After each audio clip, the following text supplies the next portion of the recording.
Hey everyone, and welcome to an art journal process. So you can see already I have put some modelling paste, just some white modelling paste, through a mermaid's stencil that Jane Davenport has made, and then I'm just using another one of her stencils. In fact, I use everything is her products on this layout. I just got some goodies in and I thought I would use them.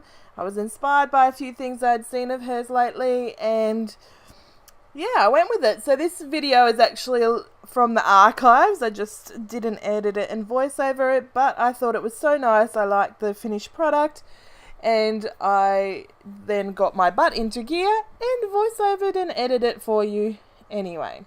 So I'm just using my Sharpie to outline this face, which is from the stencil. It actually it's thick enough so you could use a thick pen. So I'm just colouring in what I have drawn just to make it that thick line, and then we will get to the paints and having fun adding details and all kinds of goodness to the page. So just fiddling here with the ears.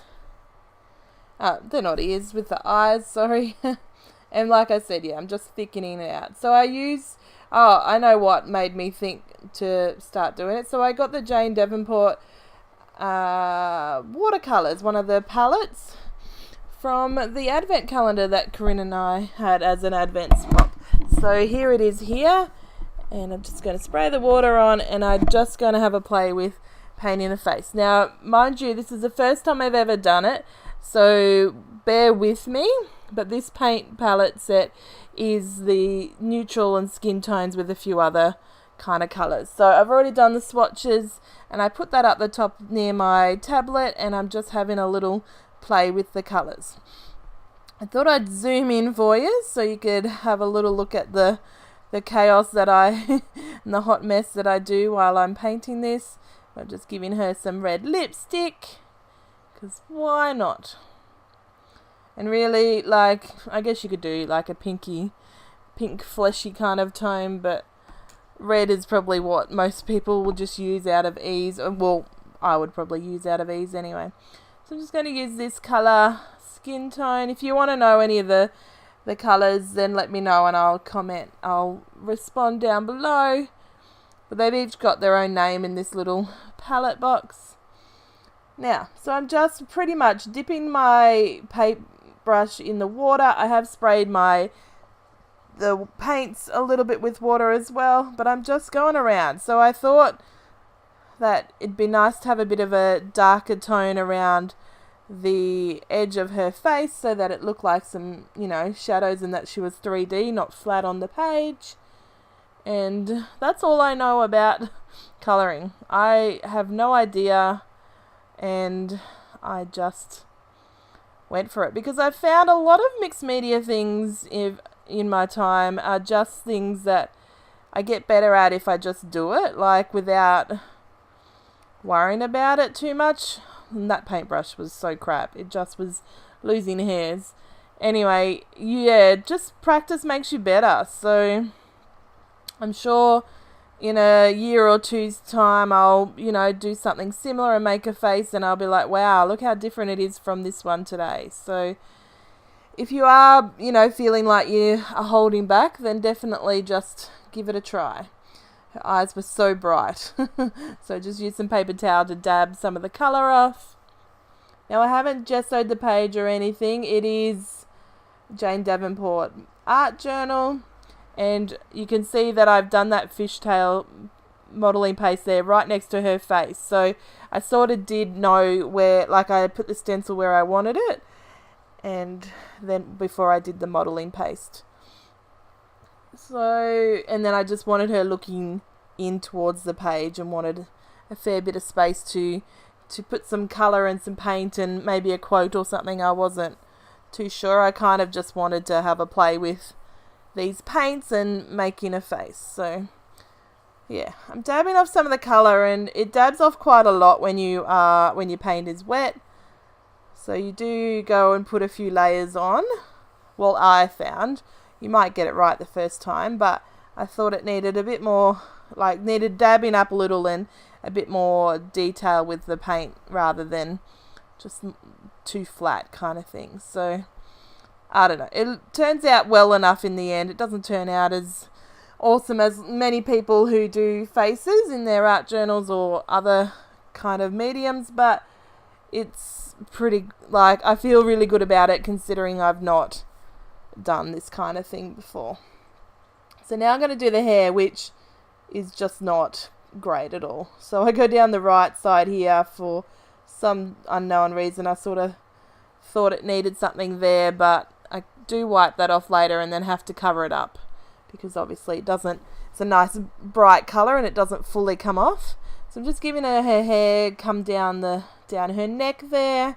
And I kind of had forgotten about her neck when I was painting her face, so I do go back in a moment and colour that neck. So here I am, I'm just pulling up the colour. Some of it has dried, but I figure I'm going to put paint colour everywhere else, so I'm sure I'll be able to cover it up somehow. So I'm just trying to make it look like hair, really. I don't have any idea what I'm doing. I guess it seems like the hair is even harder than the face when, like, obviously I've used a stencil. If I was drawing the face, then there'd just be it'd be a stick person. Like, seriously. So I thought I'd add some rosy cheeks just for a pop of interest. And of course, crap happens. I think my paper was starting to wear a little bit there. I think. I don't know. Don't know what that chunk was. Maybe it was something on my paintbrush. I don't keep my paintbrushes very clean. So, just pulling off some of that brown because you can see it's quite very dark.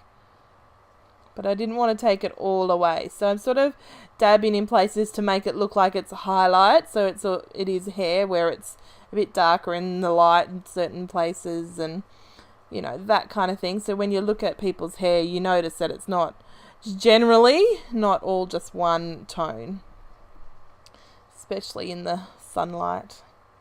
So just going back in and I'm really just thinking, okay, I need a bit more colour there or whatever, and that's just how it goes. I'm not looking for perfect because it's not going to be with being one of my first faces. So, like I said before, I just opened these watercolours and unpackaged each one. Each one is individually wrapped in this paper and plastic product, like packaging. And so I kept them all. I thought they'd be really cool to do like some kind of swatchy kind of thing.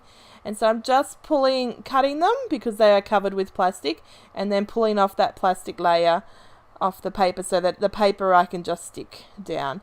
So I'm trying to rip them to have that little bit of a messy look, but I also have to cut some of them as well. So trying to find the healthy balance in between the cutting and the ripping so that I could make it look not perfect. I think part of the fun of an art journal is that you just get to experiment and just have fun with textures and shapes and sizes and colour, and the good thing is you can rip things and make it look random rather than really straight. So I decided to rip all of them so I can just glue all at once. I was getting sick of ripping, then cutting, then gluing, then ripping, then cutting, then gluing. I figured I'd do a little batch kind of thing and rip and cut them all and then glue them all at once. So just putting them all down, you can see the colours coincide with the watercolour palette next to me here on the right hand side, and that's of course that makes sense because that's exactly where the packaging comes from. So hopefully you guys are having a good day and that you're enjoying this process and it makes you feel like you want to get in and create an art journal layout or maybe even a scrapbooking layout.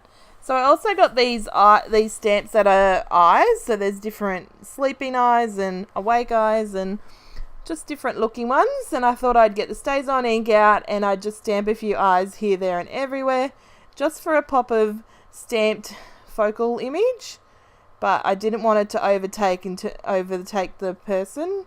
So I've just got the five around the places. Not all of them are full, but it just means it's got that little element in the layers. So when I do my art journal pages, I like to say that it happens in layers. So often I'd probably put colour down first, but I have worked the other way around and put some modelling paste and then the stamped and the paper down before I put the paint. But that just means that those layers pop out between the paint. So I've put some of her acrylic paint down, added some water, and then I'm just using a paintbrush. My paintbrush to do paint splatters, apparently, is probably the only one that was clean. and also it makes it a wider feathered kind of a stroke rather than direct brushy, harsh brush strokes. So just floating out the colour. I do use my water just to pull it off those paint little swatches, and then use a paper towel. So one of the things is, because I put them down first, they were getting covered with paint and I wanted them to stand out. But that's okay, because I used gel medium to put them down. Then I was able to wipe off that colour. So this blue, I love all the colours, but this blue is just a beautiful blue. It's so vibrant, but also just that lovely darkness to it. So I'm just putting it on and then smushing it back off, lifting some of the colour because I don't want it to overwhelm. I want to see that modelling paste, those stamps and those swatches in the background. I did put my journal in the paint because I added so much water, but that's okay because I haven't coloured and painted the cover, because I know how messy I am as an art journal mixed media person, that I knew it was going to get paint on it, so I figured I'd leave that to last. So I add some purple over this side just to blend in the two sides, and then I'll add a bit more of the blue as well, because you can see I've made a lot on the side there. The other thing is, you should actually have some greaseproof paper, some wax paper or something in between the pages, just so that they don't seep into each other. Another thing I recommend but very rarely do. You should do as I say, not as I do, apparently, which is a bit ironic when you're watching a YouTube video, because not that I'm saying you have to do it my way, but in my case, I watch YouTube videos to learn things and to find inspiration. So in ways, I do things in the way they do it, or suggest it, or it might lead to a different idea or something. But it's quite funny for me to say, here, I'll make a process video, but don't do what I do. But in that case, I do recommend using some of the paper to separate your pages so that the colour doesn't seep on the background that you just spent ages doing on the last page and ruin the page in the front with paint on the next page.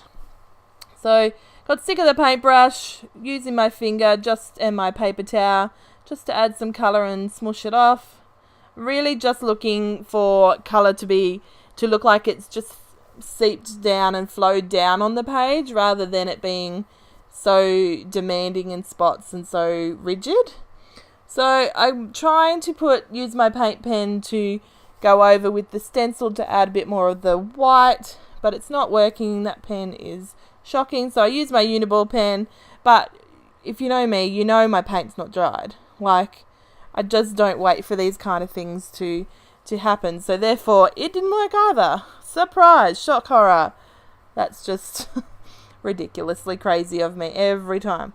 Anyway, so I thought I'd work on my title. So on top of the paint swatch little card that you get in the palette has this quote, and I know she's got it on a few of things. It's one of her little motto kind of quote things.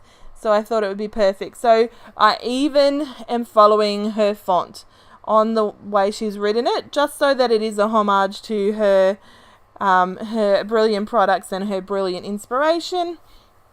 Writing her name down below, because obviously it's her quote and her writing. And I will go over that a bit later with a paint pen just to make it a bit brighter. Grabbing out my paints. It does have one of those loops on the back, so you can hold it while you're painting, but sometimes I put it down and it's in the wrong spot. So that's what I was doing. If you noticed, I was sort of fiddling as I was putting it down. Another thing Jane does is these little doodly drawing, what would you call them? She probably would, I'm sure she has a name, so I'm not going to make up something because she will have a name and I've obviously forgotten. Anyway, I'm using some of the colours, some of the brights, the orange, the blue, the red. I do come in with some black, and I'm just doing them so a little I'm doing it with my hand, like, you know, indicating as if you will know that I'm doing that. So I'm just doing the little, like a wave with a line on top. So I've seen Jane do it a few times, often, and I just thought that would be a nice little pop of interest in the background, another layer to add to this page. And I just really like the way it works to bring the two sides together as well. So not only that flowy paint in the background, but this as well. Like everything really. Everything's on both sides other than the girl. But I think it just all works really well together to make a full page come together. So when you are art journaling, do you make one-sided art journals or do you do two-sided? Like, to me, it has to be two, like these, both sides, like this, because I've seen other people do it and I like the way they do it, but to me, it needs to be flowing. I would struggle with opening my art journal and having one page pink and blue and black and then the next page purple and orange and they were sitting next to each other. They would feel like they wouldn't work. Maybe I should challenge myself to do that.